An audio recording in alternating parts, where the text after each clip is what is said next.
seek you, are my healer. When I'm weak, you are my strength. You're my fortress, my redeemer. You are my king. When I'm sick, you are my healer. When I'm weak, you are my strength.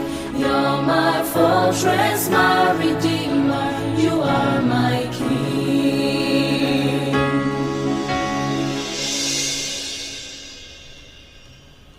Ẹ̀yin ló wí pé kí n má bẹ̀rù, ẹ̀yin ló wí pé kí n má fòyà, ẹ̀yin ló wí pé kí n má bẹ̀rù, ẹ̀yin ló wí pé kí n má fòyà.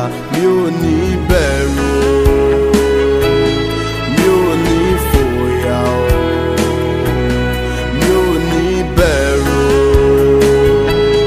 mi ò ní fòyà o. Ló wí pé kí n má bẹ̀rù, ṣá ló ní kí n má fòyà. Ẹ̀yin ló ní pé kí n má bẹ̀rù bàbá, ẹ̀yin ló ní pé kí n má fòyà.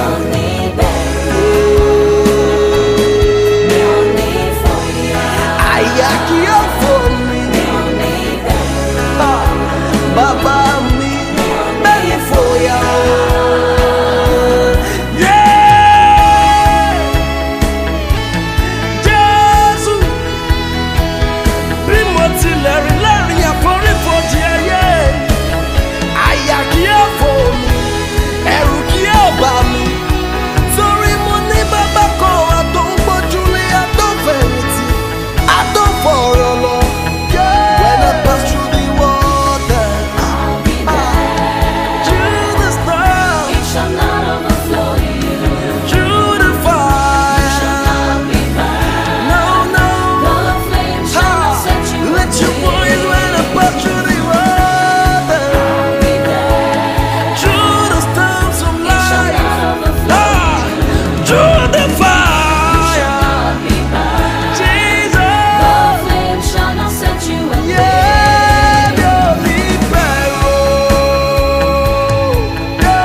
Nothing is too hard for me to do.